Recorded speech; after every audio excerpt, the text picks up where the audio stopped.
Hello students, तो आज हम पढ़ेंगे फैक्टर्स अफेक्टिंग इवोपरेशन के बारे में। कल हमने पढ़ा था इवोपरेशन कैसे होता है और वेपोरेशन में डिफरेंस भी पता कर लिया था। तो अब पता करेंगे कि कौन कौन से ऐसे फैक्टर्स होते हैं जो अफेक्ट करते हैं किसको, इवोपरेशन को। यहाँ पे आपको कुछ एक्टिविटी शो कर रखी है, कुछ एक्टिविटी दे रखी है, तो उनको देखते हैं, आज वो पढ़ेंगे हम। तो अपना पेज नंबर ओपन कर लीजिए, 12 पेज नंबर होना चाहिए, ठीक है, ये वाला, और उसके अकॉर्डिंग ही देखते रहिए मुझे। We perform an activity to understand it, ठीक है। एक्टिविटी 1.13 देखिए, take 5 ml of water in a test tube and keep it near a window और अंडर अ फैन। मतलब 5 ml का कोई पानी लेना है आपको टेस्ट करने के लिए, और किस पे रखना चाहिए, इसको टेस्ट ट्यूब में रखना है, ठीक है। टेस्ट ट्यूब देखी होगी आपने लेबोरेटरी में। और keep it near a window और अंडर अ फैन, और उसको कहाँ रखना है, नियर अ विंडो, विंडो मतलब खिड़की के पास रखना है, और अंडर अ फैन, और पंखे के नीचे रखना है, ठीक है। कमरे में हो, पंखा चला लो पंखे के नीचे और अपनी खिड़कियां खोल लो। और 5 ml वाटर होना चाहिए किसमें, टेस्ट ट्यूब में। Take 5 ml of water in an open china dish and keep it near a window और under a fan.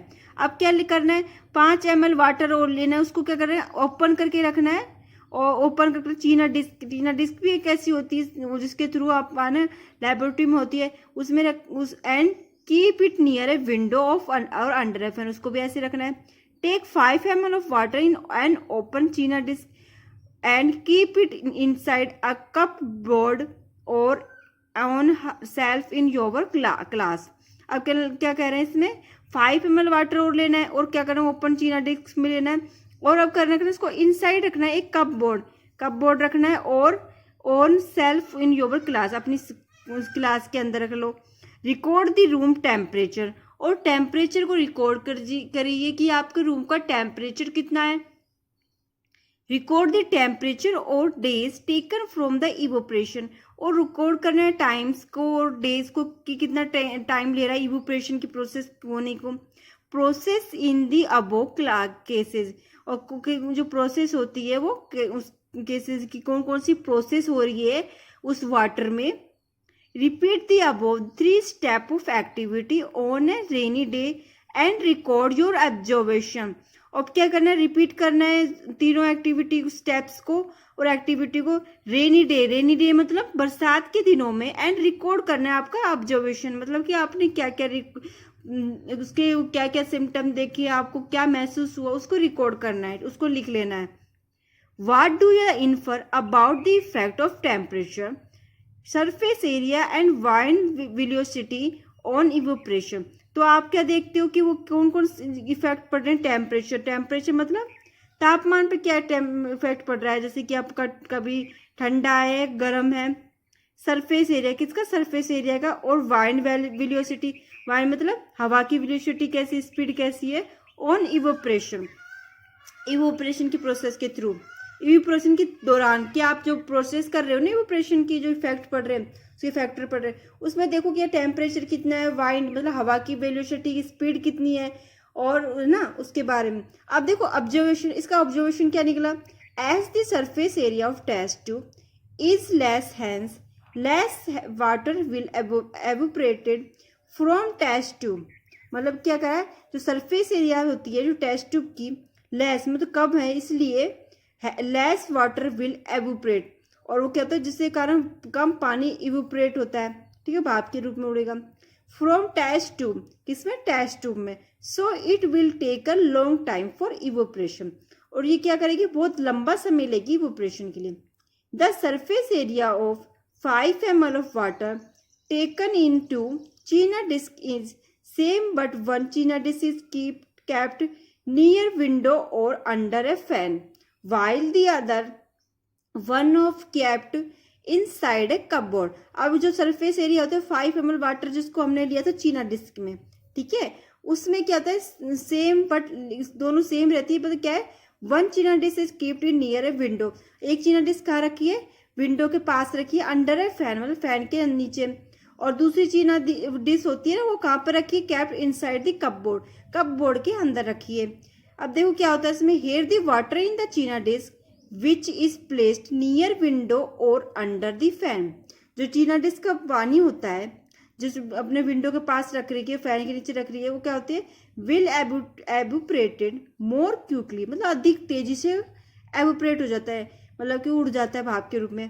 Then the water is the one which is placed inside the cupboard, मतलब कि quickly मतलब तेज होगा उससे, किसके according, जो cupboard के में रखा हुआ है, चीना डिस्क में वाटर रखा है उसके अकॉर्डिंग, जो वाटर किस में रखा है, जो उसमें ऐसी विंडो के पास रखा है चीना डिस्क में, वो फास्ट उड़ेगा।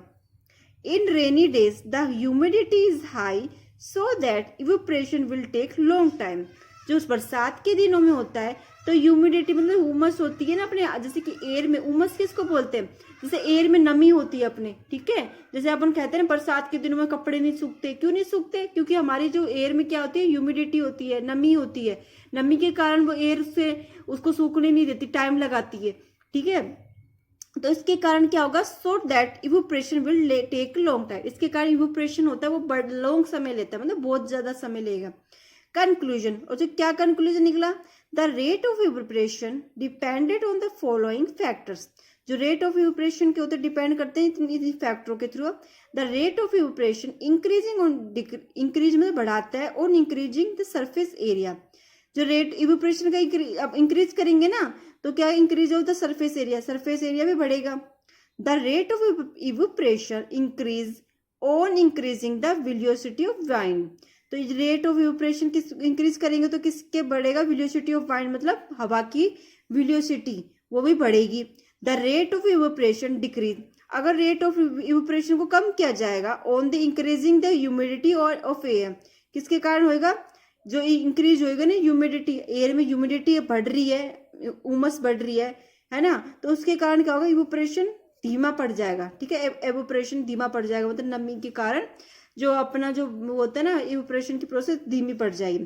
तो आपसे एक क्वेश्चन किया जाए कि अगर किस स्थिति में, जैसे होता है ना किस जो इवोपरेशन की प्रोसेस होती है बहुत लॉन्ग टाइम लेगी, तो किसमें, ह्यूमिडिटी की प्रेजेंस के कारण, ठीक है, तो आपको ये ध्यान रखना है। अब आगे दे रखा है फैक्टर्स इफेक्टेड इवोपरेशन, ऐसे कौन से फैक्टर है जो इफेक्ट करते हैं इवोपरेशन को, ठीक है।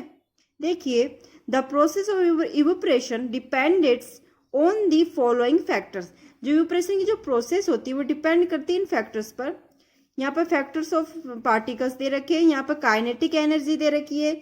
अब देखो फैक्टर्स ये क्या होता है, लोअर टेम्परेचर, कम टेम्परेचर होगा उसके थ्रू क्या होगी, एनर्जी, काइनेटिक एनर्जी कम होगी, जो हाई टेम्परेचर होगा उसके थ्रू काइनेटिक एनर्जी थोड़ी बढ़ेगी। और देखो ये क्या है, हायर टेम्परेचर है उसका यहाँ पे पहुंचा, लोअर टेम्परेचर में इतना रहेगा, एनर्जी सफिशिएंट स्पेस, कितना स्पेस ले रही है एनर्जी, इतना होगा। एनर्जी डिस्ट्रीब्यूशन ग्राफ, ठीक है, ये आपको ध्यान रखना है, जो एनर्जी डिस्ट्रीब्यूशन हो रही है, जो एनर्जी का डिस्ट्रीब्यूशन हो रहा है, मतलब कि बढ़ रही है कि घट रही है, उसका एक ग्राफ है ये। आगे देखिए surface area, surface area, evaporation is a surface phenomena, hence the rate of evaporation increasing on increasing surface area, जो इवोपरेशन होता है ना वो सरफेस का फिनोमिना है, इसलिए क्या होता है, रेट ऑफ इवोपरेशन होता है, इंक्रीज करेंगे तो इंक्रीज होगा सरफेस एरिया, किस पे, जैसे कि सरफेस एरिया का जो इंक्रीज करेंगे ना उसको, तो जो रेट ऑफ इवोपरेशन होता है वो भी क्या होगा, बढ़ेगा। For example, for drying the wet cloth we separate them in air and the evaporation of water is faster when it is kept in a plate of compare to that water which is kept in a glass. तो example बता रखे, जो अपन कपड़े सुखाते हैं, drawing मतलब सुखाना, the wet cloth मतलब गीले कपड़ों को, वी सेपरेट हम अलग करते हैं, them in air to the evaporation of water, हम हवा में सुखाएंगे ना उसको, तो क्या होगा, वाटर इज फास्टर, पानी तेजी से निकलेगा, when is kept in a plate as compare to the water which is kept in a glass. तो देखिए एक कपड़ा गीला कपड़ा है उसको हम सुखाएंगे किसी तार में, और एक हम किसी प्लेट में पानी रख रखा है ना, उसको भी हम बाहर रख देते हैं, तो सबसे ज्यादा तेजी उतना ही पानी है जितना कपड़े में सूख रहा है, कपड़े में है ना, उतना ही पानी है उसमें, तो वो पानी सबसे जल्दी किसका उड़ेगा, कपड़े, किसमें इवोपरेशन की प्रोसेस जल्दी होगी, फास्ट होगी, कपड़े में होगा ना, जब भी तो कपड़ा जल्दी सूखेगा, और जो प्लेट में रखा हुआ पानी है वो इवोपरेशन की प्रोसेस में थोड़ी धीमी होगी, ठीक है। This is because greater area help is escaping of a large number of particles from the surface. अब टेम्परेचर देखिए, the rate of evaporation increasing on increasing temperature, जो रेट ऑफ इवोपरेशन को बढ़ाएंगे, बढ़ाते जाएंगे तो टेम्परेचर भी बढ़ेगा। For example, a glass of hot water evaporate more rapidly than a glass of a cold water. आपको जैसे एक गर्म पानी है वो जल्दी इवोपरेट होगा, एक ठंडा पानी है उसको टाइम लगेगा। क्यों लगेगा? उसका टेम्परेचर कम है, उसका ज्यादा है, ठीक है। अब जितना ठंडा पानी है वो उतनी देर में, जितना वो गर्म पानी है उतना टेम्परेचर में पहुंचेगा, उतना तो उसको बहुत टाइम लग जाएगा ना। तो इवोपरेशन, और जो गर्म पानी है और उसमें उसका तो बहुत ज्यादा थोड़ा ही समय लगेगा इवोपरेट होने में, ठीक है। As it is clear from the figure 1.19, the distribution shift towards right and the number of particles having highly kinetic energy become more. Therefore, the rate of evaporation increasing. देखिए यहाँ पे आपको एक वो दे रखा है, एक फिगर दे रखा है जिसमें आपको बता रखा है कि जो है ना डिस्ट्रीब्यूशन होता है कि एक से दूसरे टूवर्ड्स की ओर जाता है, राइट डायरेक्शन में नंबर ऑफ पार्टिकल्स, जिसे काइनेटिक एनर्जी बढ़ जाती है। काइनेटिक एनर्जी तो सब पार्टिकल्स में प्रेजेंट होती है। आपका जो लेसन चल रहा है मैटर्स, तो है ना, तो उसमें क्या मैटर्स में क्या होती है, मूवमेंट होती है, वो किसके थ्रू होती है? काइनेटिक एनर्जी के थ्रू होती है, जो गति, इसको बोलते हैं गतिज ऊर्जा हिंदी में, तो गतिज ऊर्जा, ठीक है। और गति करती है, मूवमेंट करती रहती है, कोई पार्टिकल्स होते हैं उसके अंदर, तो सब काम होता है ना उसमें, तो पार्टिकल्स के तो मैटर में, तो आपको काइनेटिक एनर्जी तो सब में होगी। Therefore, the rate of evaporation increases. इसके कारण क्या होगा? evaporation rate बढ़ेगी. In other words, we can say that with increase of temperature, particles acquired more energy to overcome the force of attraction. तो हम इन केस से कह सकते हैं, जब इंक्रीज करेंगे टेम्परेचर वो किसी पार्टिकल में, तो एक्वायर मोर एनर्जी, तो उससे क्या होगा? बहुत ज्यादा एनर्जी हमें मिलेगी of the force of attraction, और फोर्स ऑफ अट्रैक्शन भी बढ़ेगा। Thus the particles escape from the surface with greatest area. इसके कारण क्या होता है? जो पार्टिकल्स होंगे सब्सटेंस के, वो एक बड़ा स्थान ले लेंगे, ठीक है। इसका आप ये चीज ध्यान रखो, जो टेम्परेचर होता है, ठीक है, वो इंक्रीज करेंगे तो इवोपरेशन की प्रोसेस थोड़ी जल्दी होगी, और जो टेम्परेचर डिक्रीज करेंगे तो इवोपरेशन की प्रोसेस बहुत कम होगी, मतलब बहुत टाइम लेगी, होगी तो सही पर बहुत टाइम लेगी। मान लो जैसे ठंडा पानी, गर्म पानी का एग्जांपल ले लेना, कि ठंडा पानी में क्या होगा? टेम्परेचर कम होगा और गर्म पानी में टेम्परेचर हाई रहेगा, तो गर्म पानी जल्दी तेजी से इवोपरेट होगा, और जो ठंडा पानी है वो धीरे धीरे इवोपरेट होगा, ठीक है। तो कल हम पढ़ेंगे strength of inner particles of force की। तो आज के लिए सिर्फ इतना ही। तो आप इसकी एक्टिविटीज को देख लेना, आपको एक बार रीड कर लेना, इसको समझ लेना। Thank you.